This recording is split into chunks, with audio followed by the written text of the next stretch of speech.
Hello and welcome everyone to episode 12 of One Piece at a Time, the One Piece read-through podcast where we read and discuss 5 chapters of the One Piece manga each and every week.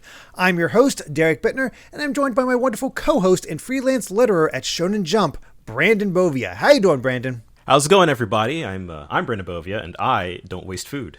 No, you do not. And you know what? I was thinking about this. I am hungry. I'm hungry for more One Piece, and I am just starving and underserved. It's been a week. I mean, how can I last? A week is so long. There's some good stuff cooking in this arc, yeah. Yeah. Food pun. Yeah, we're I say the good stuff, but we're getting some backstory on Sanji. We get to see his whole deal now. And it's good. Who knew? It's good.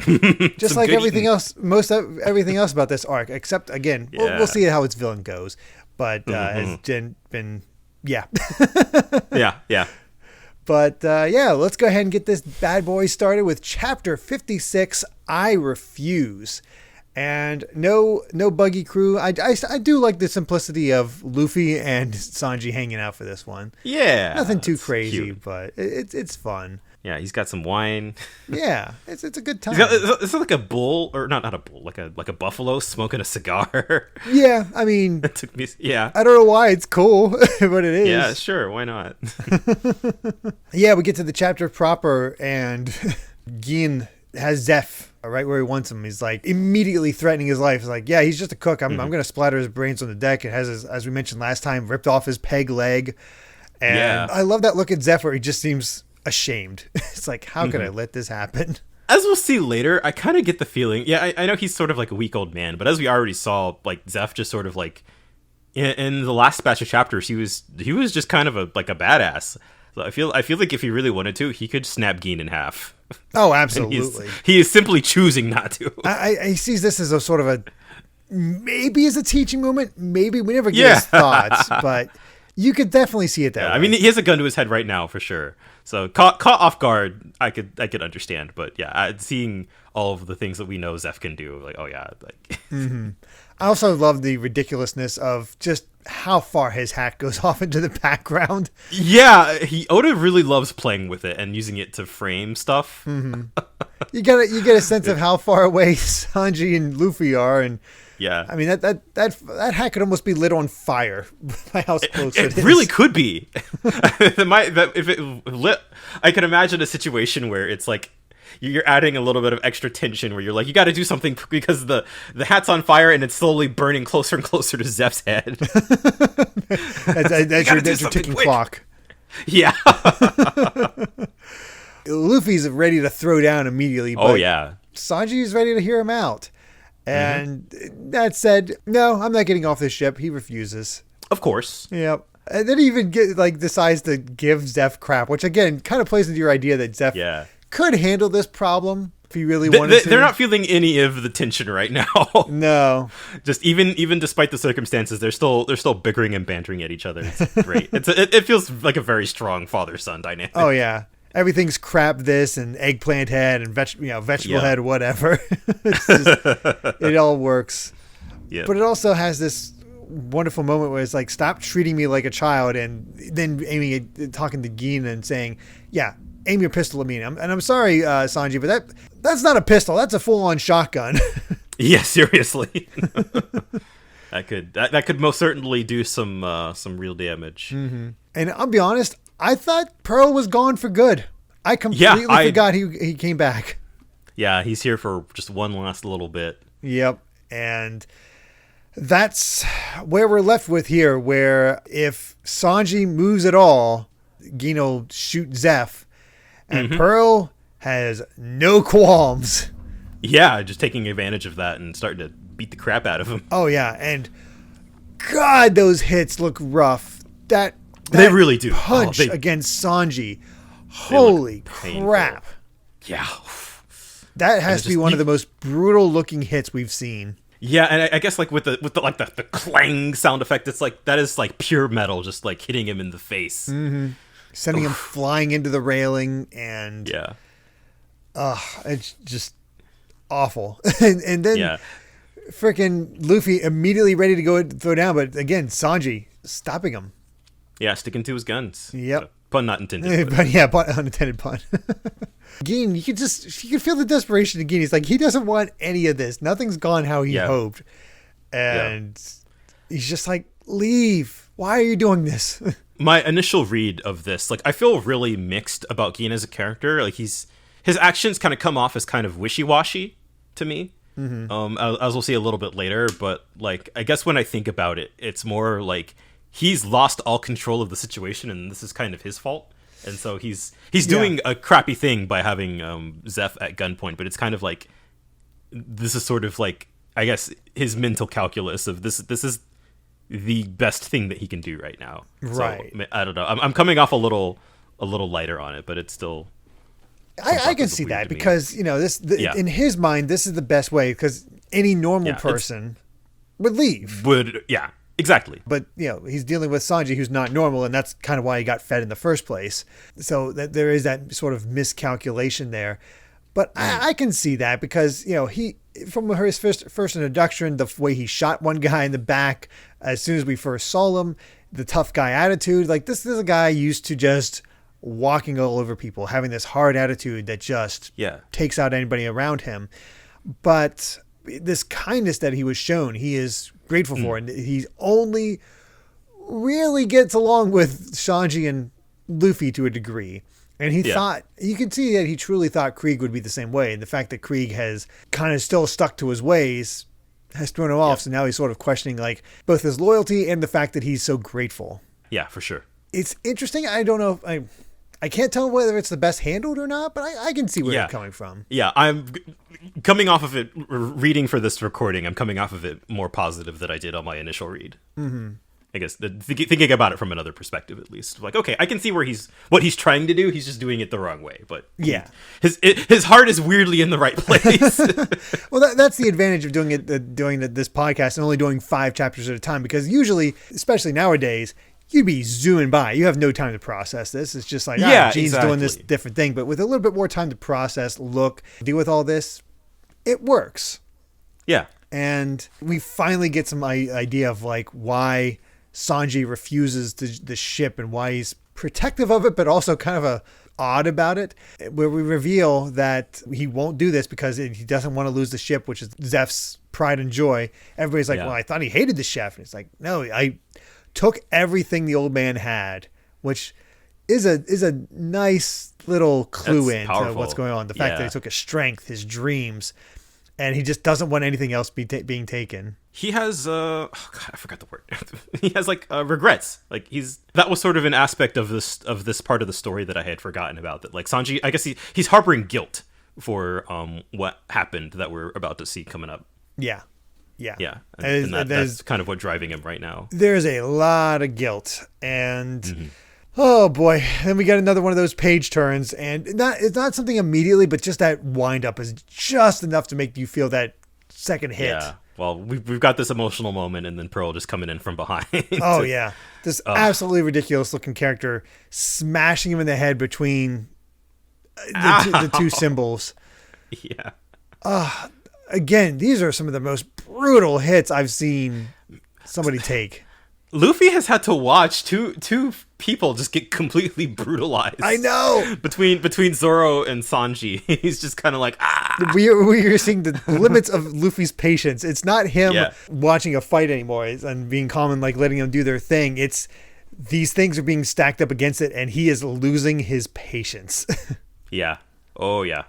Luffy even confronts Gene, and it's just like saying it was a cheap shot, and Gene's like, hey, he's almost trying to shift blame. It's like, this is your fault. You could have left. You didn't. This is your fault. Don't blame me.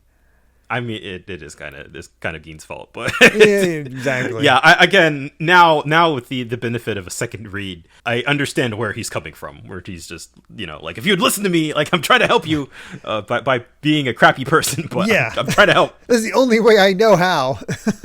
For whatever reason, though, Pearl's tarnished silver surprise air bomb attack thing, I don't even know. Yeah, it seems the least brutal of the group. Yes, it's not a headshot, so yeah. It only for whatever broke his reason, spine. I mean, granted, they could easily shatter somebody's spine.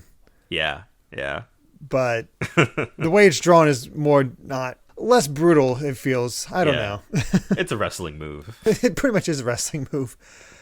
But that's just enough. Like, it's knocked him so hard we get taken into a flashback. Yeah. Yeah, when you think about it that way. His life is flashing before his eyes. Yeah, let's get into this flashback then. Yeah, and I forgot one aspect of this whole thing. I forgot Sanji's goal, Sanji's dream, the all blue, a treasure trove essentially for seafaring cooks, where every fish across every ocean in this world commingle together and becomes basically a buffet of culinary possibilities. Yeah. And of course, all of the in the flashback here, he's like in a kitchen, talking to a couple of cooks about it. And I feel like if you have a dream in One Piece, and you say like, "This is my dream, I want to do this," and then you have some other like random nobodies going like, that'll never happen, that doesn't exist, that's not real. That is like the story sort of slapping you in the face, going like, "Oh yeah." No, yeah, sure. Sure. I do love that the ship has a wine bottle as its like front piece. Yeah, that's really funny. It's pretty silly, but I'll take it. I didn't notice that the first time. But it doesn't matter. It's the fact that they like everybody had this dream. It does kind of empower Sanji, and he's cute at 9. Yeah. Oh, yeah. Yeah. They kind of go into the backstory of like, hey, this is where all of it comes from, and we'd risk our lives if it actually existed, but definitely not possible if you really think about it. So let's get back to work. I like this aspect where, as you said, you have these people like, that dream can never happen. But we subtly get some knowledge from these guys. They're not completely one note, you can't achieve anything. It's just like, you're too young. Like, keep dreaming. Yeah. But we get the Sanji wasting food, essentially. It's like eating off dirty plates. And he's like, the food looks bad. We got plenty. We'll be at port soon, so just toss it out. And all of them are like, no, you're a greenhorn. We're seafaring cooks. You never know what will happen, so we don't waste anything. And Sanji just doesn't believe it. I forgot this part about the backstory, too, that there was a specific reason behind it, where you see him, or you at least sort of see the beginning of it. He goes from somebody who wastes food to, we as the reader know right now that he's on the opposite extreme. Yeah, exactly. This is... something that he's definitely going to learn a lesson about at some point, but we'll get to that when we get to that, because turns out we got the end of the chapter by the fact that Red Shoe Zeph has appeared to attack the ship. Yeah, it's a pirate raid. A pirate raid by a young Zeph, and gotta love his mustache. I love the little like bow ties on his mustache. I know, the bow ties on his mustache, the fish across his like pirate captain look. I don't know, the scallops on his buckles, like, it's cute. I don't know, something about Zeph's design is just fun. He's decided to make it his whole theme. But yeah, it's not too crazy of a chapter, all things considered. More just, it feels more like set up for, here's the situation with Zeph, here's what led into Sanji becoming the person he is. Here we go. A fine little chapter, but almost more important than that, we get an origin story of Panda Man. I did not know that this was for Ultimate Muscle originally. Some folks might know it as Kinnikuman. It's a very, very popular, famous wrestling manga in Japan. And you know what? Makes a lot more sense after that. yeah, it does. That is I don't know if that design shows up in looking like that in Ultimate Muscle. But that's a great design. It's a great pose. Did Panda Man make it into Ultimate Muscle? I have no idea. Yeah, I have no idea. But I've honestly never read Ultimate Muscle. But I love that Oda's sense of humor shines through in this as well. Where age, he doesn't know. Superhero strength, after eating bamboo, 3,300,000 power. Before meals, 3,300,000 power. His power doesn't change at all. Yeah, it's just a silly little detail. A man raised by giant pandas who resolved to become strong when he told people he'd seen Kaguya-hime. Oh, man. Absolutely ridiculous. But, that's Oda. That is Oda. His sense of humor has not changed. No, not at all. But yeah, let's go ahead and jump over into chapter 57 and see more of this backstory with if you have a dream. Oh, but boy. We get more of Buggy's crew. And yes, yeah. Buggy's crew.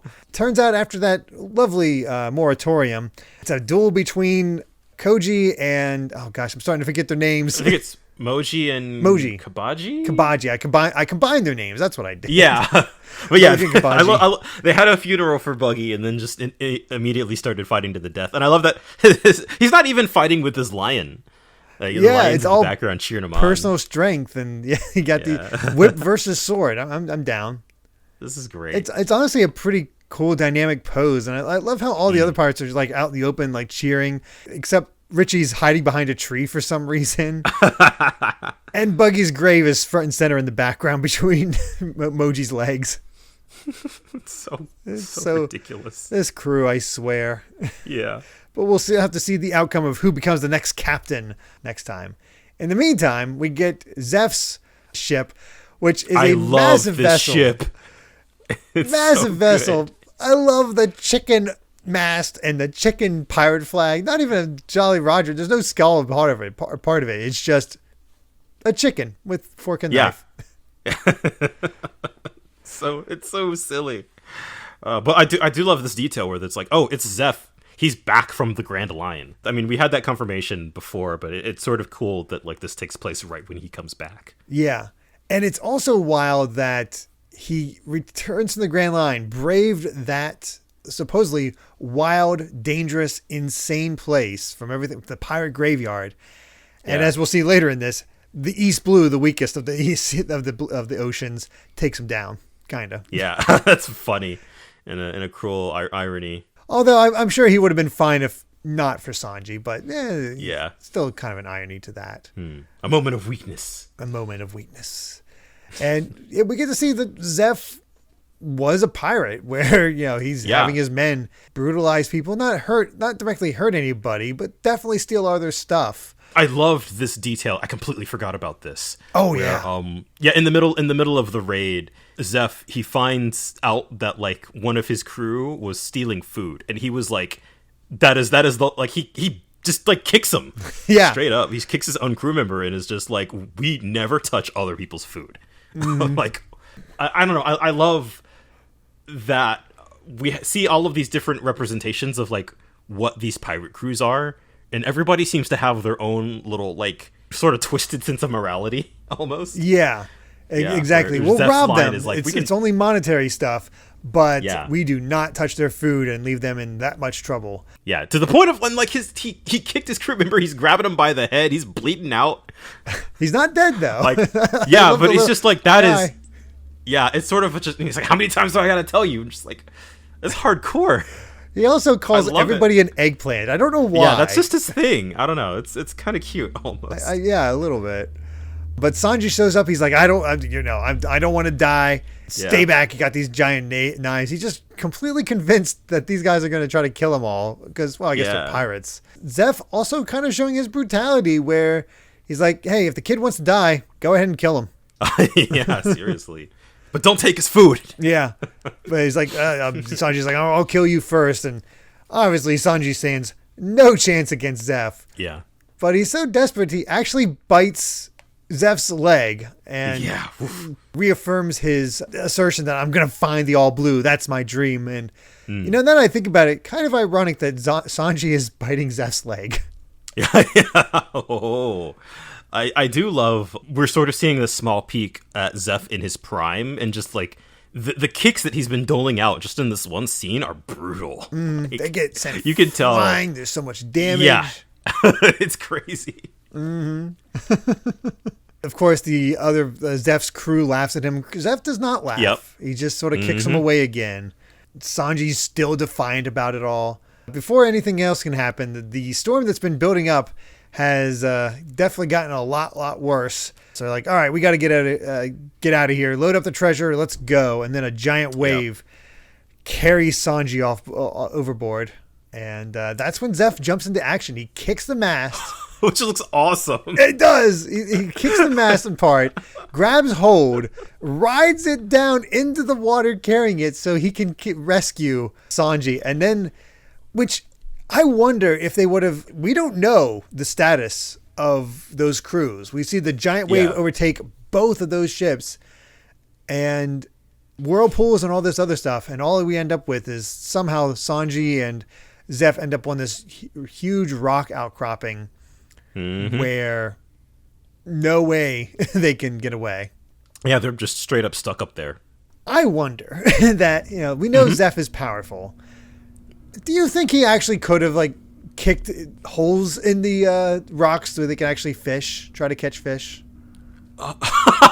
That's a good question. I feel like that is possible. Yeah, just with the ridiculous amount of power that Zeph has. Yeah, he probably could. We saw an enhanced Meow Band brothers break apart rocks multiple times.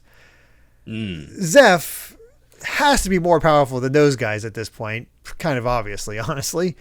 Yeah, but he says no. He's he can't do it, and maybe he can't get the leverage for it. I obviously don't know how it works, but it's.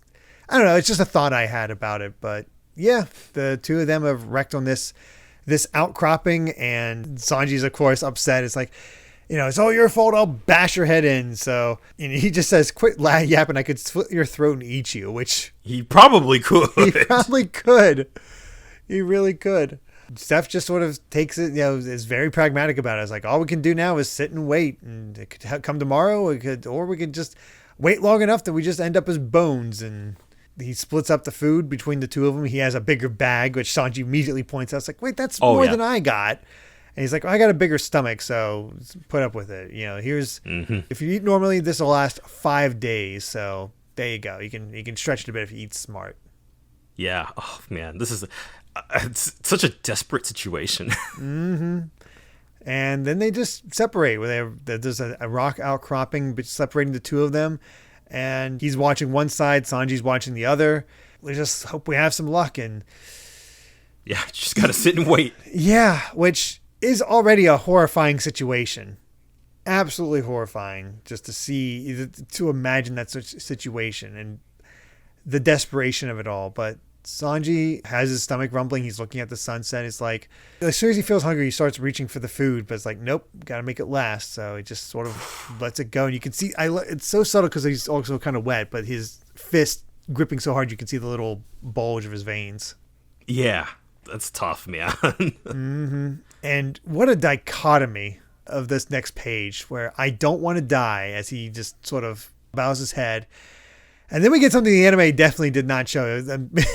I do not remember this. This one caught me off guard to just see it like this, where Zeph bites down onto some wood and grabs a rock and bashes his own leg.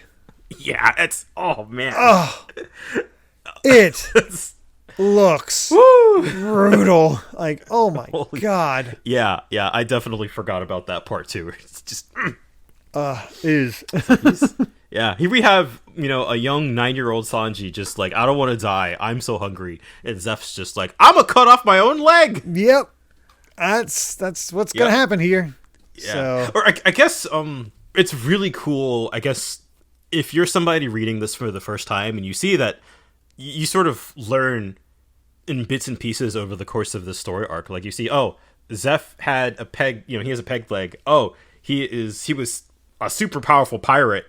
So there's sort of the gears turning in your head, okay, something obviously happened to his leg. And now we are seeing that this is the situation that brought him to just this wasn't a battle wound or anything. He cut off his own leg to survive. Yeah. And Sanji, saying how he blames himself for taking everything away, his strength, all that, his dream. It's you get to see powerful it, stuff. And we'll get through it. I think this length to flesh out Sanji's backstory is what Zoro needed. Yeah, this is excellent stuff. It's a shame Zoro did not get it, but it is what it is.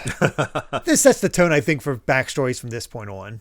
Oh yeah. I think this is sort of this is the low bar now. Yeah. I feel like whenever you see a flashback starting in One Piece from this point out, you're all right, who's ready for pain? Yeah. Nothing too major from the SBS, except somebody asking for the graphic novel would be cheaper. To be 100 yen, $1 for the graphic novel, which, my God, even 410 yen seems really cheap to me. Because I'm used to like 10 manga in Japan is dirt cheap. Yeah, it's dirt cheap. But I find it funny now because we're reading this on the Shonen Jump app, which is like $2 a month. That is true. It's not that far from 100 yen. Yeah, and and as they said, Jump is 220 yen. So there you go. Yeah. And nothing too major from the thing, other than of course he makes some faces when he's trying to match looks of characters. Mm-hmm. All right, well let's go ahead and move on to chapter 58. The Crap Geezer, where we still do not have an outcome of this fight between Moji and Kabaji. I love that it says, or that the title for this one is The Intense 12-Hour Battle. I know. They fought for 12 hours. All of the crew is asleep. Yep. Yeah, they're just beaten and bloodied, still going at it. It's great. And even better is Richie dreaming of himself being a pirate captain. It's adorable. Yeah. Aww. Richie did not have that much personality during their actual Seriously. arc, but man, who knew he would get this much more? Yeah, not too much else to say other than that, other than the punchline of like, wow, they're evenly matched. I guess that explains why they're first and second mate. Yep. But yeah, let's continue on with Sanji's backstory. We get a little bit of a recap of what they have to do. We can't fight each other. We can't talk. We're just stuck here. Yeah, just sit. Yeah, and Sanji's just still petulant about the whole thing. It's like, nope, if I do see a ship, I'm not going to tell him. He can die. I'll survive on my own. Yeah, seriously. Like, what a line of thought for a 9-year-old kid in this situation. I know. He is quick to judge and anger with this one. Mm-hmm. But, I mean, it's interesting that both of them mentioned that there's no sign of like their ships sinking. I forgot to mention this last time, but Zeph was grateful for the fact that he didn't see any corpses. Yeah, so hey, that's a good start. Yep. And then Sanji here mentions that the Orbit, the ship that he was on, there's no sign of it sinking either. So maybe they could still rescue him. Hope. And then we see the food he has laid out and his plan. He'll divide it into 20 portions just to be safe, which is less than 1 meal per day. But, he gets plenty of rainwater thanks to the depressions in the rocks. So, yeah, 20 days. He can handle that. Yeah, all right. Yep. Let's do it. It's time for Survivor. I love the way that the passage of time is depicted in this chapter, just starting off. Yeah. Yeah, because it's already looking desperate. He's scuffed up. There's the loneliness. There's the fact that just nothing is happening. That's the way he's drinking because he's so hungry that all he can do is fill his belly with water. Yeah. And even starting off the bat here on the bottom of the page, like he has that look towards his food ration and he's like, this is the first day. Like, come on. He's pounding his own stomach. Is like, stop rumbling. Oh, man. It's just, it's rough to watch. Yeah, it is. You're watching a kid slowly suffer, slowly starve. Yeah, basically. Yeah.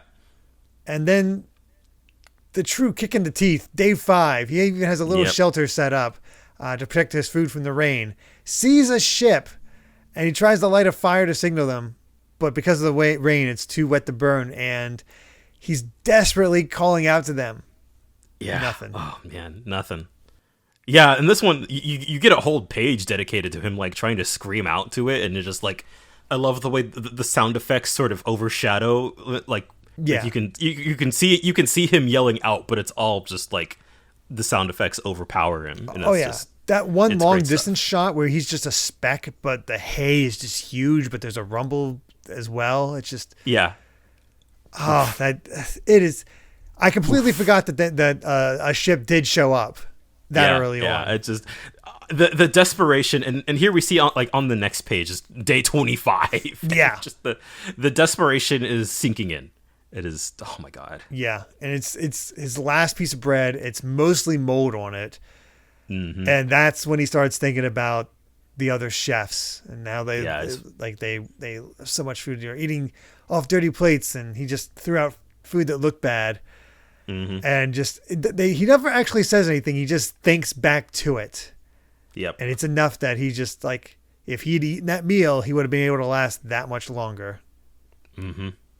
And just to have an extra kick in the teeth. He's just so hungry, so upset with that realization, crying like that whimper that he drops his bread into the ocean.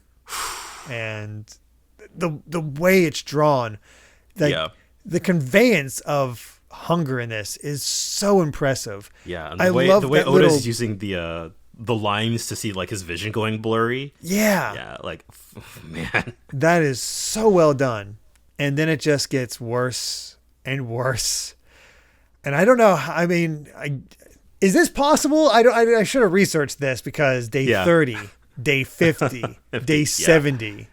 I feel like One Piece is full of these just like over the top, out of this world, impossible feats. So I'm gonna go out on a limb and say you probably can't survive without food for 70 days. Yeah, well, from day 25 is his last one. So he went. Oh boy, he went. I'm doing some bad math in my head here. 45 days. Yeah, 45 days. 45 days without a single scrap of food, only the water. Yeah. Wow. That is insane. And he looks at, honestly, he probably should be even more gaunt than he is. Yeah. That's when the desperation sits in. It's like Zeph is probably dead by now. Thinking of the fact that he got a bigger cut of food. I just Googled it. It says that you can survive for 30 to 40 days without any food of any kind, but you can, only 3 without water. Yeah. Yeah. So sort of tracks. Kind of tracks. And in pure desperation, if we're going into shonen territory where everything stretches a little bit farther, it's like, okay. That's believable-ish. Yeah. I'll take it. Believable-ish. Yeah. But yeah, Sanji sees the bag and it's still packed with food. Yep. He's got his knife ready. Yeah, he has his knife. He's like so ready to just kill Zeph and take his food. He's that desperate. Yeah. Oh, that panel of just like Sanji barely holding on and he's got his just knife out. It just devastates me. Oh gosh. And even the next page where you can see his feet and it just looks grotesque in a way. Yeah, it does. But this reveal gets me. Oh, it's so good. Because Sanji, he comes up to, uses his knife to crack open the giant bag of food. And all it is, you just see all the jewelry, all the treasure just coming out of it. Yeah. And just nothing but treasure. And Zeph you can see Zeph's body. He's completely gaunt. He's emaciated. Yeah, because Zeph was, muscle tone he was gone. Huge. Oh, yeah. Yeah. It is so different from how it was before. And he just all he can do is sort of laugh at the situation. Is a fortune in gold and nothing to eat. It's at this point, and God, I mean, like, you tear up just thinking about it. What about the food? How have you survived this long? Sanji asks. And that's when he sees Zeph's leg. Yep. You can kind of suspect it, but yeah, Zeph ate his own leg. He ate his own leg. I'm amazed he only ate the one, but and he gave all of the food to Sanji. He knows, obviously, as a seafaring cook, he knows of these dangers. He knows of this possibility, and he knows that he's a little bit more experienced in order to handle this kind of thing. Oh my God. It's brutal. It's brutal, both just physically, emotionally, just storytelling wise. You can feel it, that desperation. Yeah. That bottom panel with Sanji where he's just crying like, I was going to kill you. I never gave you a reason to be kind to me. Yeah. It got me messed up, man. Oh God. Yeah. Yeah. And just Zeph's all the only reason is because Sanji had the same dream. If that isn't One Piece in a nutshell to me, man. Yeah. A man within the dream. It's the dreams that bring people together. Yeah. Oh God. The more I look at Zeph, you can see his ribs, like the gaps in his ribs. That's how. Yeah. Oh my. Holy crap. Through his skin. It's just, oh my God.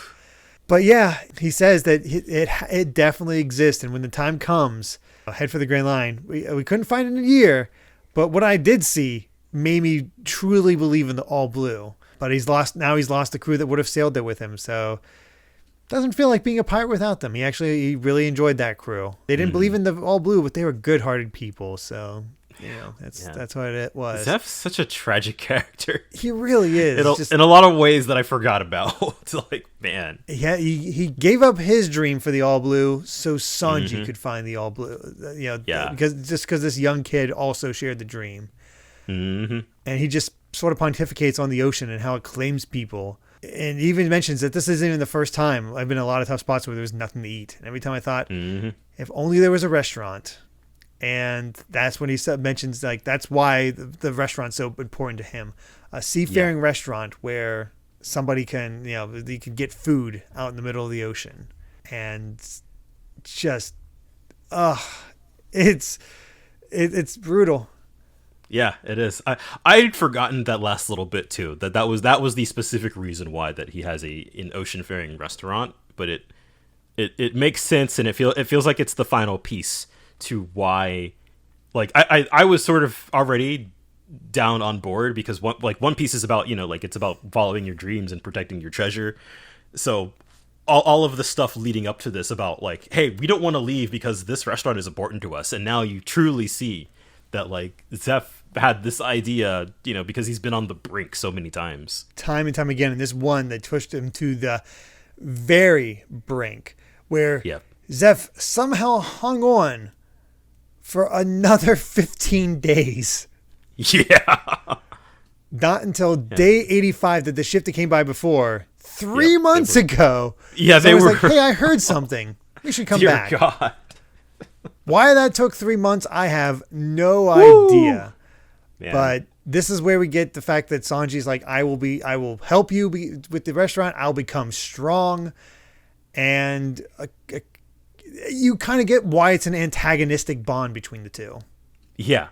I definitely love that last shot of the chapter where Sanji gets back up and just declares that he's gonna defend it with his life and pay back his debt to the crab geezer. Yeah. Just like after all of this back and forth throughout the arc of their banter, it just like having that moment just feels so powerful. Oh, it does, especially because the fact that a guy like this sacrificed himself to save somebody to him is worthless. Yeah. Oh God, that's something I would have commented on next chapter. I'm pretty sure. Oh yeah. There's one little moment that got me hard. Phrasing. It's fine. It got to me. That's what I meant. Yeah. No, I totally get it. Again, not too much in the SBS this time. Some weird things where somebody's like declaring that he's Oda's fiance. Uh-huh. Oh, wait a minute. The question is like, actually, I'm Namie Amaro's younger sister, and she ended up singing opening 20 to One Piece. Oh, I did not know that. I was like, I don't know who Namie Amaro is. She's a singer. Okay. Ended up doing a One Piece opening. Imagine that. Well, there you go. Again, we get some weird measurements of because course. Buggy's top half can go a diameter of 200 chops. As one does. Yeah, there you go. Anyway, let's go ahead and jump into chapter 59, Sanji's debt. Here we but go. First, we got Buggy's crew, where Richie, dreaming about slaying a dragon, knocks out both Moji and Kabaji. Yeah, so I guess Richie's the new captain. I guess so. All hail Captain Richie. These plots, I don't know which is more ridiculous, the crew or Buggy himself. Seriously. But of course, as we get into the chapter proper, got to have some antagonism between these two. Zeph's like, I'm not pathetic enough that I need your help. Here we go. They were basically, we had that great moment of like, I'm going to do whatever it takes to protect this ship. And now they're back to like, no, you suck. Now you suck. And all the chefs just sort of having this slow realization, also working to like recap what happened last time. I do find it amusing that like, so was Sanji just explaining all of that while the ship was on fire? Yeah, kind of. I guess so. It's like, it's we're staying warm, we're hanging out, everybody's just sort of chilling. I thought backstories are sacred in anime and shonen and anime and everything. Yeah. You gotta wait for it.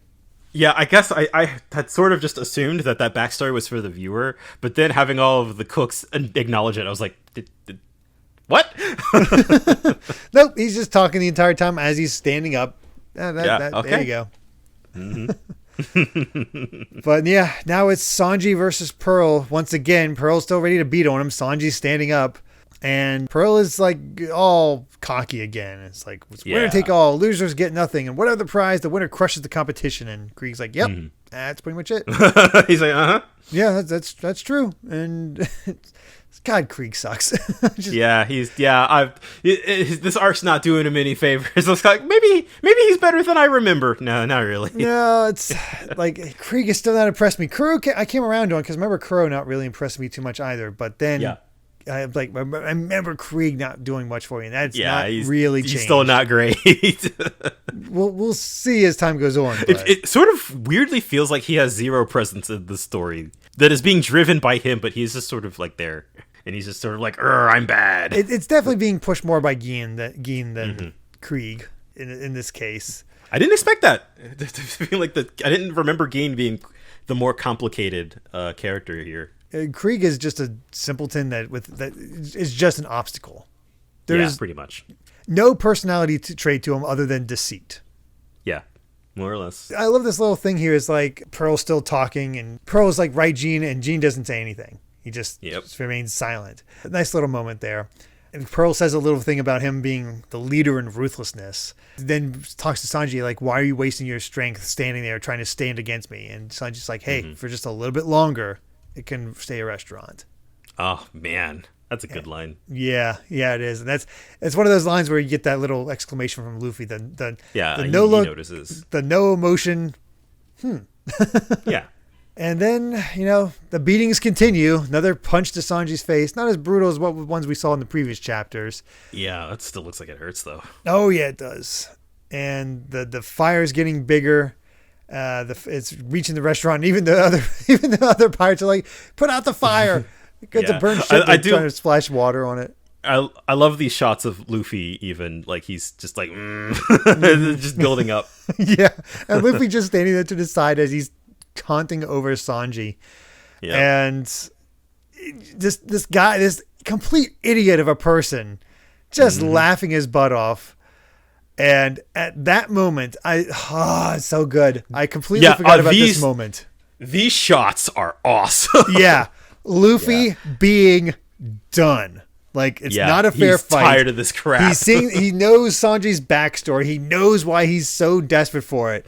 And he just stretches his foot super high into the air. I love the perspective on these. Oh, it's so good. We get from where he's at, and then we get from his shoe and just how tiny these massive boats look. And then just like the sense of speed with his foot coming down. Yeah. And then gum battle axe, and that Luffy literally put his foot down because he was tired of this. Yes. Oh God, just the wave of the oceans, the people flying. Luffy's again the musculature of him at that point, and then showing that he's somehow broken in such a way that the fire's out, but all the entire area is just kind of broken up. Yeah, so I remembered the climax of this arc taking place in the broken pieces, but I did not remember that Luffy had that awesome gum battle axe to break it apart. I completely forgot about that. There's a very iconic moment a little bit later that like I thought that was the first time he used battle axe, but yeah, the fact I was taken off guard, the fact that it showed up here, and it just that one page is just, it's so cool. Battle axe feels like a real, like just one of those moments for Luffy whenever he pulls it out. Seriously. And you got Krieg in here saying, the kid's up to something. Quick, shoot Zeph. Luffy's like, hey, I didn't touch you guys. All I did was bust the fin. And it's like Sanji's like, what were you thinking? It's like, all Luffy says is, I'm going to sink the ship. This ship. You're like, what? And the cooks are upset. The pirates are upset. Krieg's upset. Like, dude, what are you doing? Sanji's upset. No, like everybody's just sort of like, I just told you why I don't want this ship to anything to happen to it. And Luffy's like, but if I sink it, they got no prize. I love that smile on Zeph. Oh, that smile is so good. It's the first time we've got a real good smile out of him for this thing. It's like, at least to me, I read it as this kid gets it. Yeah, exactly. Again, a clash between the two of them that I completely forgot about, but works so well where Sanji's like, you could never understand my debt. And Luffy's like, you're going to die for this ship? That's stupid. Getting killed is no way to repay your debt. He didn't This is save the one your that life, got me. so you could throw it away. And that little bit with Shanks sacrificing his arm, I was like, oh, that... Yeah. That connection that I completely forgot about. Oh, it's so good. Yeah. And it totally, like, that is such a formative moment for Luffy, just as much as Zeph saving Sanji is such a formative moment for him. Yeah. That it's just like, but like, I don't know. I love how both of those backstories are informing how they feel about the current situation. And just Luffy grabbing Sanji and being like, don't throw your life away to repay a debt. Like, it's, Yeah. It is. I love it. That's well done. Line. And then, of course, we got Pearl wanting to act all big. It's like, like, you did all of this, but you still can't do anything. You still got the hostage, and Pearl's going in for a fire Pearl against both of them. Yep. And then we just see the gun clatter, and Gin come up against Pearl. And just man, what a cool shot! His armor, that's destroys awesome. Pearl's armors with his cannonball tonfas, essentially. Yeah, such a simple but kind of really inspired weapon. Yeah, I mean, you wouldn't think too much about them, but they work. Yeah. And honestly, what a awesome reveal. Yeah, because Gene's always seemed like a lackey. He's not flashy. He seems like just a normal guy, a normal pirate, brutal, but a normal guy. Yeah. To see the strength he had taking out Pearl like this. Just one shot. Yeah. Complete shock that he's like, oh, he's actually good at this. Mm-hmm. I think it's also because we saw Patty beat him up. I really appreciate, like I guess like the line here with Gin where he's like, Sanji, we owe him both of our lives and I'm going to send him to the grave with my own hands, is just like, I think I kind of appreciate more that Gin is like, he's acting in his own best interest, but he is still like an antagonist. Yeah. He's fighting with his, really ever since this whole thing began, he's fighting with his gratefulness to Sanji and his loyalty to Krieg. Yeah. It's sort of, again, my initial read of this was like, man, this character is kind of wishy-washy, but like I sort of see where he's at now. Yeah. I get it. You just don't know what to do, especially when he's been labeled as absolutely ruthless up to this point. Yeah, exactly. You don't really see it. Just and then of course that see, all worked out. You were really gonna seek the ship. I love that, Sanji. And then of course we end the chapter with the big reveal that turns out Gin is the battle commander of the pirate armada, which oh boy, I guess that basically mean he's first mate. I guess. Yeah, I guess he's pretty high up there. I don't know. Mm-hmm. Good chapter, good reveal. Yeah, fantastic moment. Such a good moment in this. Yeah, I completely, again, that battle axe completely has me shook, and just like that one little panel of Shanks was just me going, oh, yeah. Oh gosh. So cool. Man, SBS is not giving us much other than just really silly questions from readers. Yeah. I kind of skimmed over these real quick. Just not much.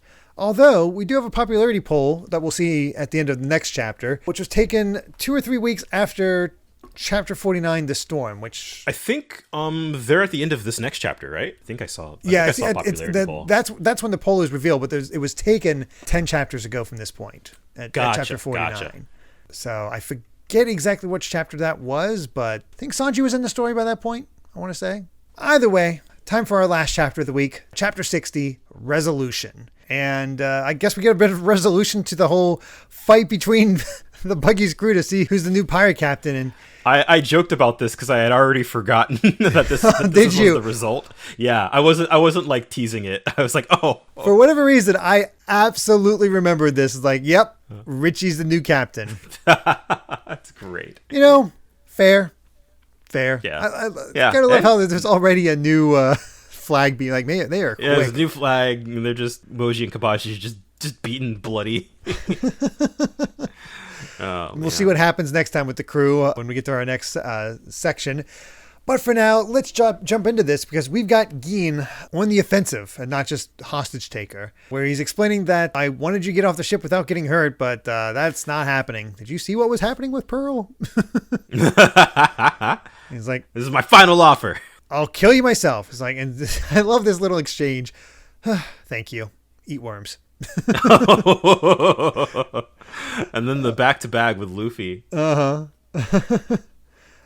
love Luffy is like, I can't lose to a bunch of wimps like you. And just so nonchalantly. Yeah. Gin just sort of like, and the others are like, how dare you?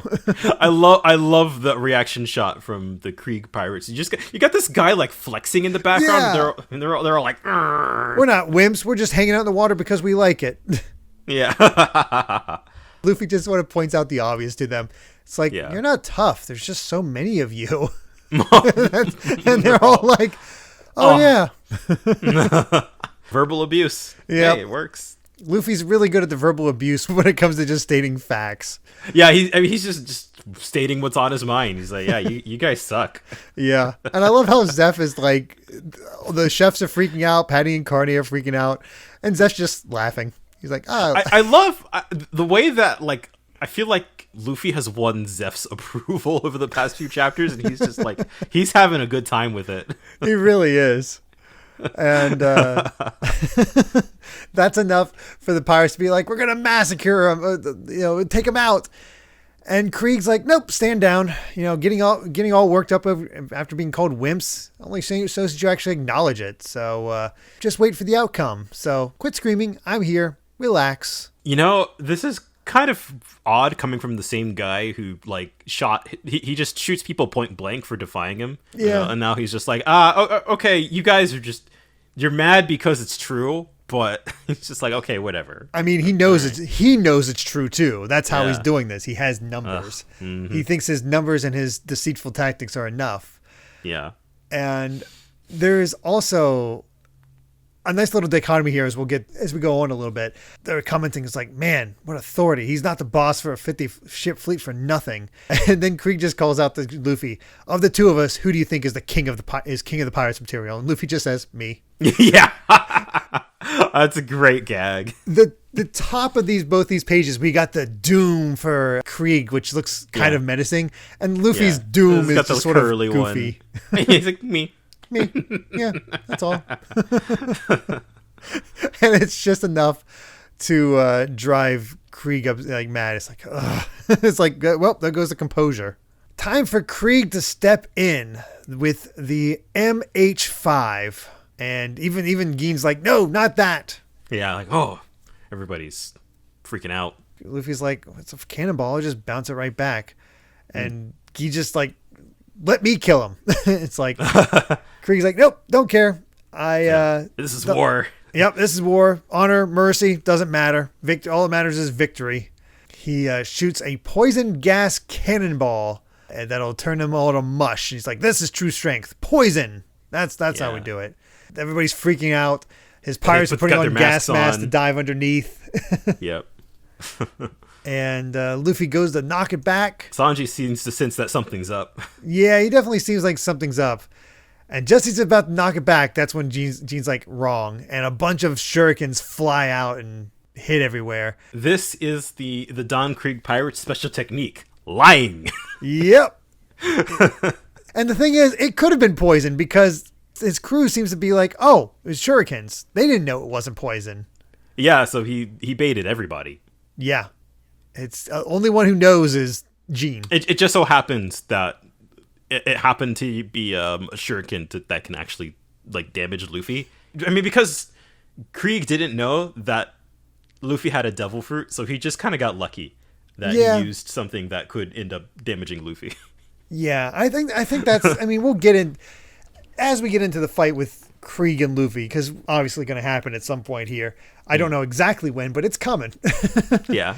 It just goes to show that, Krieg tossed aside something, but Sanji almost immediately showed him up, and Luffy's broken apart the ship. Like, you just get the sense that Luffy is stronger. It's just Krieg's tactics that kind of keep him ahead, and he's just so smug about it. He's very, very smug about these little wins. Yeah, it's like, you don't use something as valuable as poison gas cannonball for this. I'm going to annihilate an entire village. You think I just wasted on 2 pieces of trash like you? I love Luffy's response here. Like, oh yeah, that's 1 point for you. It's like, oh, okay. Kree's like, see, who's king of the pirates material after that? I tricked you. I damaged you slightly. Yeah, it's like, take slight damage. Yes. Now, which one of us is king of the pirates material? Me? You don't have what it takes. And it's I love it. He's in the same pose. His arm is bleeding. He's just like, eh. The thing is, Luffy's right. He's right. He's been proven right because of the whole encounter with Mihawk. Yeah. Dude can't take a hint. Nope. Can't at all. And that battle lines are drawn. It's like, all right, Gin, take Sanji. I am going to take out Luffy myself. Oh, boy. Yep. It's good stuff. It feels like we're finally getting into the, final part of all this. Yeah. Finally final. Yeah, a lot of build up for these, but it's real exciting. Yeah, there's been a lot of elements that have worked. Pearl kind of seemed like a diversion, but he worked effectively for drawing out the backstory for Yeah, Sanji. I think he lasted about as long as he needed to. Yeah, pretty much. Gin's completely confident Sanji can't beat him. I love we're getting Sanji's he's getting a pure 1v1 now, and it's really cool to see him in action. Yeah, it's we haven't fully seen it yet. We saw a little bit with Pearl, but not enough to finish him off, and that was always it was a little disappointing because all these weird other things kept happening to Pearl. Yeah. Like Krieg's pirates defeated Pearl. It was Krieg that damaged Pearl with the big blood attack. Other than actually no.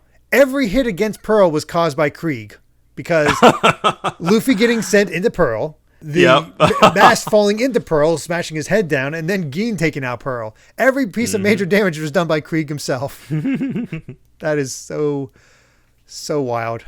That's great. And this is where the chapter ends, but I gotta call out that last pose by Gin where he's got Sanji pinned down and he's just got his legs crossed. Yeah. It's cool. Oh, it's awesome. Just that little spin, this whole beginning fight, the thing he puts down the one tonfa that cracks the wood right on his neck, destroys the thing. It's like, and we get him Gin's whole thing. He's like, they call me the Demon Man. Yeah, a little silly, but a little silly. I don't think it works quite as a translation. Yeah. I don't feel intimidated by Gin, but he is cool in these panels. I guess is sort of where I'm at. Yeah, his design does not invoke, kind of like Krieg's, does not invoke fear or any kind of intimidation, but his movements and the way he does it, it's like he's way more impressive to me than Krieg. Oh, for sure. Yeah. Because even before, Krieg's that is not coming to Luffy. He's like, why don't you fly over to Luffy? It's like, come to me. Mm-hmm. It's something else. But we'll have to wait till next time to actually get this fight, see how it all comes across. But yeah, we also get the results. Instead of any SBS, we got those results. The popularity poll. 36,000 submissions. And obviously, Luffy the winner. Yeah. Followed by Zoro, Shanks, Sanji, and Nami. And Sanji being that high up is really impressive. Yeah, after just being introduced, especially if the poll was taken 10 chapters ago from here. Yeah. Like, wow. We never got his backstory or anything else like that. Sanji was just that cool. Beating out Nami, that's the crazy thing. I would have thought Nami would have been a little higher than that. It's funny that Ben Beckman is number 6. I know.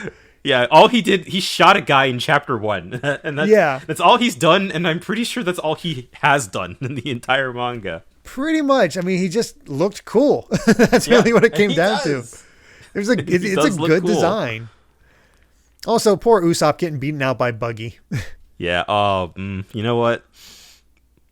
I might be on the readers on that one, and I love Usopp, but I also love Buggy. So. At this point, I'd agree with that, just because those chapter pages, those titles.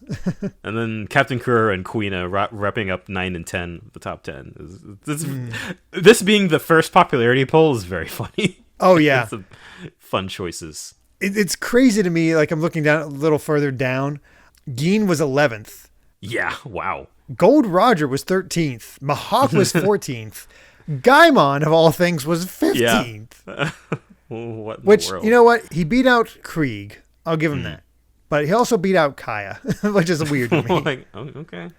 And then gotta shout out to bringing up the rear. 35th place is Ganzak, the villain from the first movie. That is amazing. Yeah. A tie between Ganzak, Rika, who I don't even know who that is. She might also be from the movie. I don't know. And the random captain from the naval base. I love that Rabbit Snake placed higher than some of these. Oh, I didn't realize who those were at first. Are those the animals on Gaimon's island? Yeah. Oh my god. Apparently, Gaimon was kind of liked in what the in heck? Japan. Okay, why? Sure. I'll take it. Oh man, we've spoken about it before, but yeah, One Piece is in its full effect at this point. I don't know if we've mentioned it, but Bharati, as we said before, is a turning point, story wise, pacing wise. The way this arc rules. Yeah, the way the font has been. Yeah, the lettering's gotten really good. Yeah, it was subtle. I mean, it's kind of subtle because you're so used to it now, but piratisms are gone. Yeah, the writing in general feels like it's gotten a lot more. Like it feels stable, I guess. Like it feels like, I don't know who was localizing this at the time, but like it feels like the production has kind of gotten into the groove. It definitely they sort of get what the tone of One Piece is, so the translation and the writing is able to match it. It's also wild to me that we can have content like Zeph cutting off his own leg. Yeah, but we still have everybody saying "darn." Yeah, it's a little silly, but you know, I'm happy at least that I don't think One Piece. I don't think the manga was edited in any way. No, it doesn't seem to be. It's fun. It's funny that we're able to have all of this violence, but yeah, we still have folks saying "darn." I do think we get a little bit of cursing later on, but not. Okay, not I was wondering if like as it goes on, they just like we're going more towards the teen market now that we have a better idea. I know, at least in current content, I see damn every now and again. Okay, that makes sense. Yeah, I mean, we don't need some of those early fan translations. Where a lot of the fan translations are just everybody's real. Yeah, it was just like potty mouths like crazy. Yeah, this is still a manga for kids. Yeah, they're not teenagers swearing like that or anything. Yeah, Yeah. But good set of chapters. Highlight of course was Sanji's backstory. Great to finally see that. We are 1 to 2 episodes of this podcast away from finishing the arc. I believe. Yeah, I think. I don't know for sure, but I do know that within the next 2 episodes, we will be done with the Bharati arc. And it's exciting. I'm very curious because so far my opinion on Krieg is held true. Will the fight with Krieg change my opinion on him at all? I kind of doubt it at this point. I remember liking the fight, but the character himself does nothing for me. Yeah. That's about what I remember. So funny to me that Krieg himself is probably the weakest part of this entire arc. Yeah. But it also shows how little he matters. I would go as far as to say he's the worst East Blue villain. Yeah, I would definitely... the only one he could really beat is Kuro at this point. But, I mean, even better, worse than Alvito and Morgan, because each of them served a point. They served a point. They were like... Yeah, they were really short. So yeah, I guess it's more like Krieg isn't interesting enough for how long this arc is. Yeah, I'd like to compare villains and show what they kind of do, like what the kind of stepping stone is for Luffy in this point. And again, Krieg's still a normal guy, super strong, no devil fruit or anything like that, like Buggy, but it's a numbers game. And this is showing that just a few really good crew members is just as good as an entire armada. Granted, they were taken down massively from when they started, but still. I was somewhat surprised that we actually haven't seen... Like, Krieg's crew have mostly been, like, bystanders. So I guess there wasn't much of a moment where you had the Krieg pirates fight the cooks for a little bit, but it was never, like, Sanji and Luffy fighting their way through a bunch of them. No, we got that one clothesline from Luffy, and that's about it.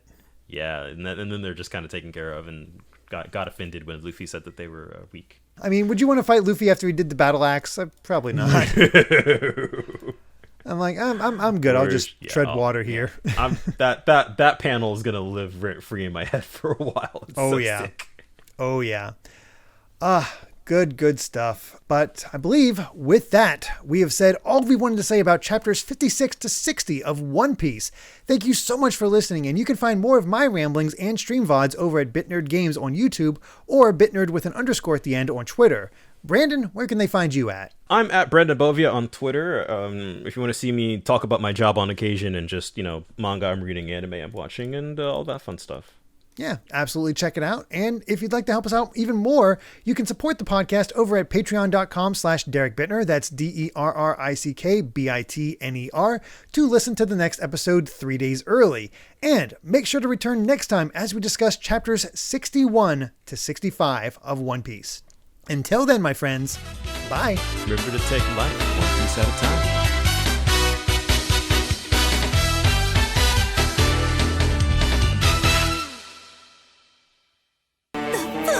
Did you give me all of the food you had? I did. And you had to have known that without that leg you'd never be a pirate again. That's right. You old fool! Why'd you help me? It doesn't make sense to sacrifice so much for me! So why? Tell me! Because for my entire life I've had the same dream as you. The all blue.